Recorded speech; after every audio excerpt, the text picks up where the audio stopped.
இப்போ நம்ம ஆஃபீஸில் ஒர்க் பண்ணிட்டு இருக்கோம், திடீர்னு தாகம் எடுக்குது. கணக்கு போட்டு பார்த்தா அந்த தாகத்துக்கு நீங்கள் 3/4 லிட்டர் தண்ணி குடிக்கணும் உண்மையிலேயே. ஆனால் இந்த மாதிரி வாட்டர் பாட்டிலில் குடிக்கும்போது என்ன ஆகுதுன்னா, கொஞ்சமாக குடித்தோன்னே நல்லா கவனிங்க, இது நேராக உதட்டில் படாமல் நேராக நாக்கில் பட்டு அந்த வாயை வந்து சில்லுன்னு பண்ணிடுது. வாயில், அதாவது வாய்க்கு மட்டும்தான் தாகம் அடங்குது, உடம்புக்கு தாகம் அடங்கலை.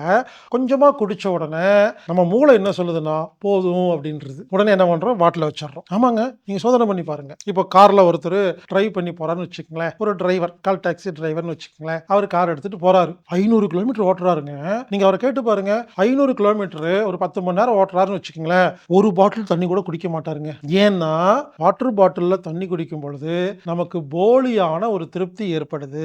அதனால என்ன ஆகுதுன்னு கேட்டீங்கன்னா, நமக்கு போதுமான தண்ணீர் தேவை தீராமல் இதன் மூலியமாக என்னென்னலாம் வியாதி வருதுன்னா, உதாரணத்துக்கு ஒரு நாளைக்கு நமக்கு வந்து இன்னைக்கு வந்து ஒரு 5 லிட்டர் தண்ணி தேவைப்படுன்னு வச்சுக்கோங்களேன், இல்ல ஒரு 3 லிட்டர் தண்ணி தேவைப்படுது. வாட்டர் பாட்டில குடிக்கும் போது என்ன ஆகுன்னா, ஒரு நாளைக்கு 1 லிட்டர் தான் குடிப்போம். அப்ப மிச்ச 2 லிட்டர் நம்ம உடம்புக்கு தேவை இருக்கு இல்லையா, அது கிடைக்கல இல்லையா. அதனால என்ன ஆகுன்னா, சிறுநீரக சம்பந்தப்பட்ட வியாதிகள் வருவதற்கு வாய்ப்பு இருக்கிறது, கிட்னி கல்லு வருவதற்கு வாய்ப்பு இருக்கிறது, காது கேட்காமல் போவதற்கு வாய்ப்பு இருக்கிறது, பல் சம்பந்தப்பட்ட வியாதிகள் வருவதற்கு வாய்ப்பு இருக்கிறது, மலச்சிக்கல் வருவதற்கு வாய்ப்பு இருக்கிறது. அது மட்டும் இல்லைங்க, இது லிஸ்ட் போட்டுக்கிட்டே இருக்கலாம். நம்ம உடம்புல மொத்தம் 5 தாங்க: சாப்பாடு, தண்ணி, தூக்கம், மூச்சு காத்து, உழைப்பு, இன்னொன்று மனசுன்னு ஒன்று இருக்குது. மொத்தம் 6 விஷயம் தான். அதுல இந்த ஒரு விஷயம் கோட்டை விட்டுட்டோம்னா நமக்கு அதன் மூலியமாக நூற்றுக்கணக்கான வியாதிகள் வருவதற்கு வாய்ப்பு இருக்கிறது.